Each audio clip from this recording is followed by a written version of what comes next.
For generations, the formula was super simple. Go to college, get a degree, land a good job. End of story. But in 2026, that formula is completely broken. We're talking crushing tuition costs, AI that's rewriting the rules of work practically overnight, and an entry-level market that feels more like a battlefield. The path just isn't clear anymore. So today, we are going to ask the really tough questions about the modern degree. Let's dive in. You've probably heard it a million times, right? Chase the best degrees, the ones with the biggest starting salaries or the most prestige. But is that advice still good? Or could it actually be a trap, leading you down a path that's way less secure than you think? So let's start with the big one, the number that's been the foundation of the whole go-to-college argument for decades. And you know what? It's still a really powerful one. On average, a college grad is going to earn 56% more over their lifetime than someone with just a high school diploma. I mean, that is a life-changing amount of money. And that advantage, that 56%, is exactly why the degree still holds on to this enduring promise. For a lot of people, it really is a powerful engine for getting ahead in life and having some job security. So let's take a look at where that promise is still holding strong. Okay, check this out. It shows the incredible growth in certain fields.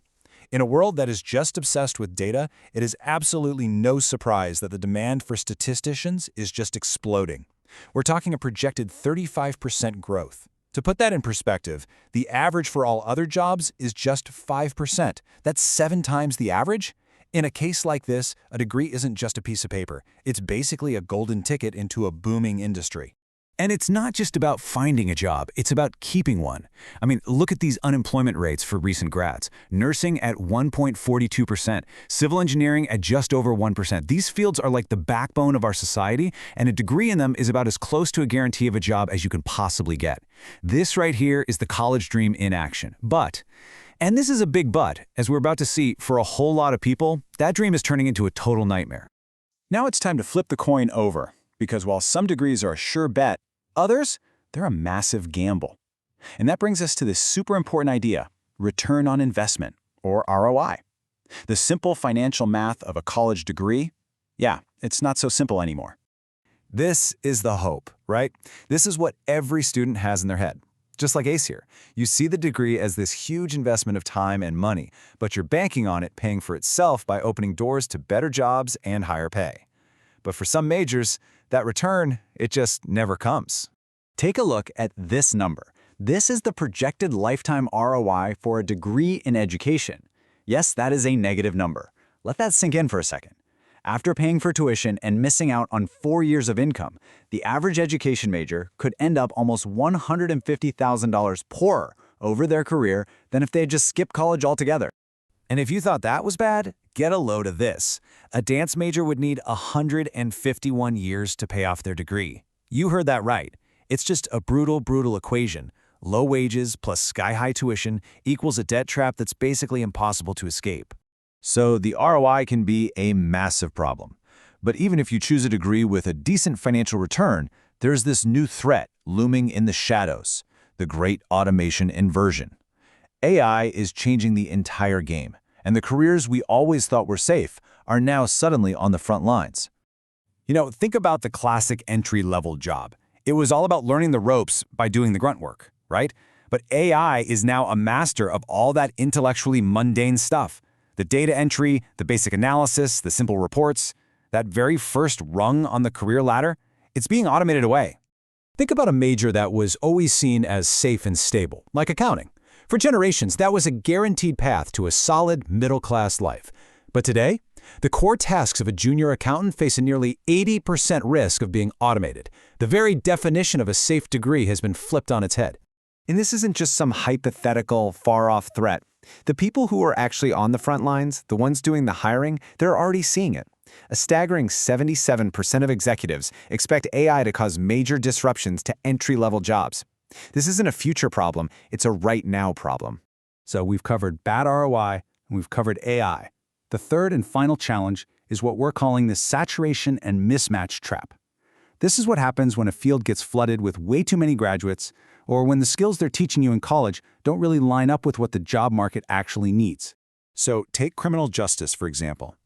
A shocking 67% of majors are underemployed. Now, what does that mean? It means they are working in jobs that don't even require their degree. They've spent 4 years and a ton of money just to end up in the same place they could have been without the degree in the first place. It is a classic case of supply and demand just gone completely wrong. This slide might actually surprise you. We've all been told that a computer science degree is a golden ticket, right? But look at the unemployment rate for recent grads, over 6%. That is 4 times higher than nursing. So what happened? Well, a flood of graduates hit the market at the exact same time that AI started getting really good at automating entry-level coding jobs.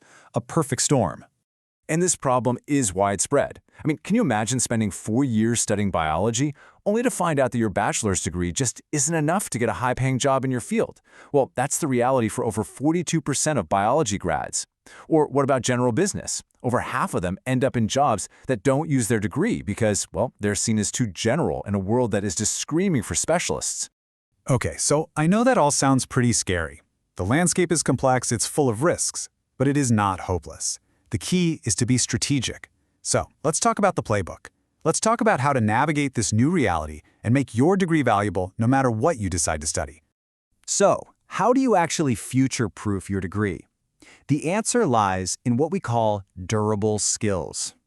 These are the uniquely human abilities that AI just can't touch. That spark of creativity, the depth of critical thought, the power of empathy. These are the skills that will not only survive the age of AI, but will actually thrive in it. Think of them as your armor against automation. All right, here it is.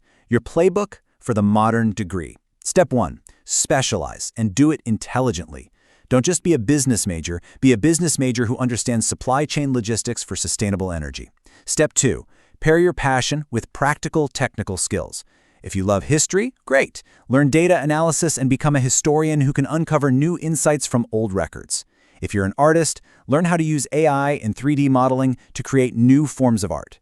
And third, and this is crucial, relentlessly cultivate those human-centric, durable skills. Take philosophy classes to sharpen your thinking, join a debate team, lead a student project. These things are the ultimate career insurance. Ultimately, all of this brings us to the final question you have to ask yourself. The old model of a degree, it was a platform. It was something you stood on for the rest of your career. The 2026 model? Well, it sees a degree as a tool. A powerful one, for sure, but one that goes dull if you don't constantly sharpen it with new skills, new knowledge, and a new way of thinking. The choice is yours.